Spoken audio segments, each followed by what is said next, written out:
The Galactic Combat Academy's training hall fell silent as Instructor Velthax, a towering Kryn warrior with 4 arms and ceremonial blade scars across his chitinous chest, surveyed the assembled cadets. His compound eyes gleamed with ancient pride as he addressed the mixed species class. "Today we discuss honor weapons," Velthax announced, his translator rendering his clicks into standard. "Every civilized species carries a blade that represents their warrior heritage. The Kryn have our ceremonial talons forged in the heart of dying stars. The Zephyrini carry energy whips passed down through centuries. Even the peaceful Mathilians possess crystalline daggers grown from their ancestral trees." Ashley Chen sat in the 3rd row, her dark eyes narrowing slightly. Beside her, Alex Rodriguez shifted uncomfortably in his seat. They were the only 2 humans in this section. Earth had only joined the Galactic Coalition 3 years ago, and human cadets were still rarities in elite military academies. "But humans," Velthax continued, and there was something almost pitying in his tone. "Humans have no honor weapons. They mass-produce their tools of war in factories. They have no warrior lineage, no sacred forging rituals, no blades passed from generation to generation with stories of glory." A few alien cadets turned to glance at Ashley and Alex. Some looks were curious, others dismissive. Ashley's jaw tightened, but she remained silent. Alex, however, slowly raised his hand. "Permission to speak, Instructor?" Velthax gestured with one of his 4 arms. "Granted, Cadet Rodriguez." Alex stood, reaching into his uniform's inner pocket. "With respect, sir, you're wrong." A murmur rippled through the hall. No one contradicted Instructor Velthax. He had fought in 17 campaigns and held more combat commendations than most cadets had years of life. "Explain yourself." "Human," Velthax said, his tone sharp as plasma-edged glass. Alex withdrew a simple object from his pocket and held it up. It looked unremarkable. A wooden handle worn smooth by time and use with metal visible at the folded seam. With a practiced flick, he opened it. The blade caught the overhead lights, showing its age in tiny scratches and the faint discoloration of countless sharpenings. "This is my grandfather's kitchen knife," Alex said quietly. "It's a pocket knife he carried for 47 years. A snicker came from somewhere in the Zephyrini section. A kitchen implement?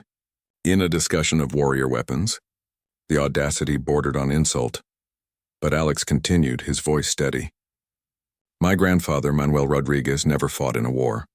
He worked in kitchens his whole life. Restaurants, hotels, eventually his own small cafe. This knife went with him everywhere. He used it to slice vegetables, cut rope, whittle toys for his grandchildren, and once, to save a woman from a burning vehicle by cutting through her seatbelt." Ashley watched her friend carefully, noticing how his fingers traced the worn handle with unconscious reverence. "When I was 12, he taught me how to fold an omelet properly. When I was 15, he showed me how to sharpen this blade on a whetstone, the same way his father taught him. When I told him I was joining the Coalition Academy, he pressed this knife into my hand and said, 'Mijo, this has cut 1,000,000 meals that fed people. It has fixed things, built things, and helped people. That's what you do with your hands, you help. Remember that even in war.'" The training hall had gone absolutely quiet.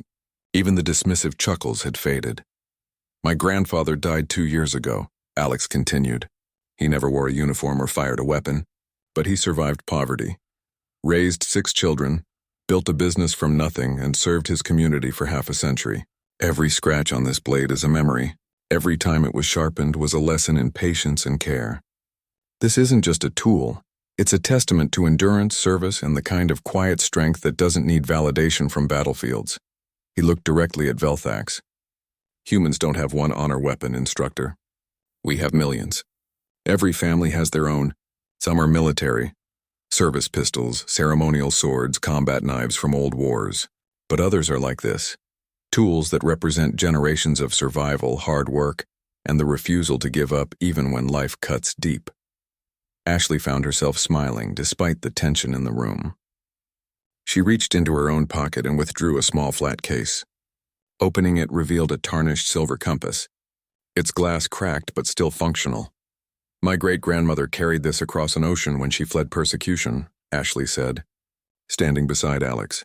"It's not a weapon, but it guided her to safety when she had nothing else. She passed it to my grandmother, who passed it to my mother, who gave it to me. It reminds me that sometimes the greatest honor isn't in fighting.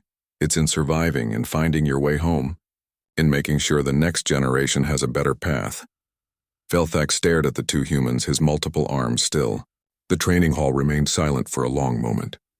Then slowly, deliberately, the Kryn instructor performed a gesture none of the cadets had seen before.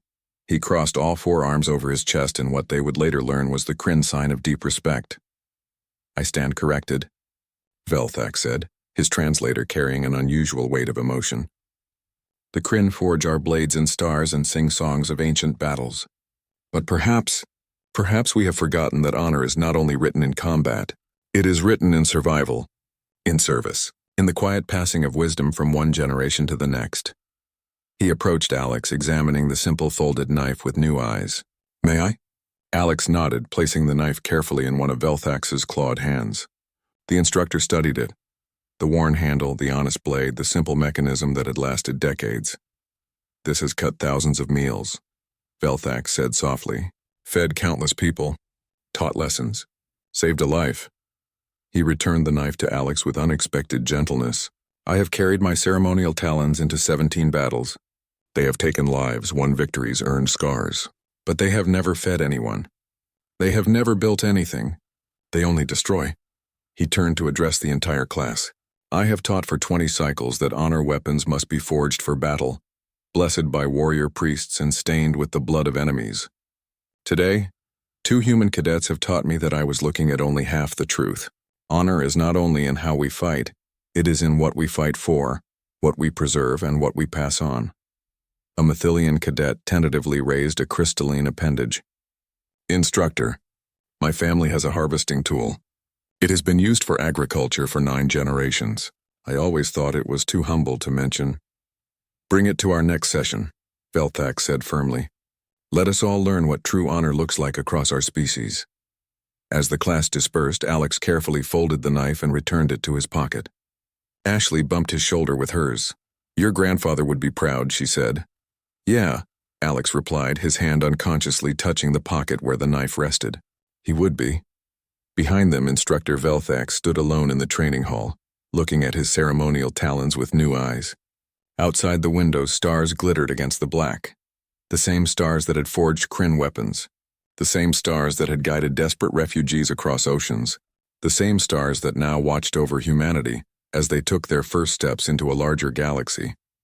And in his pocket, Alex carried a simple kitchen knife that had taught him more about honor than 1,000 weapons of war ever could.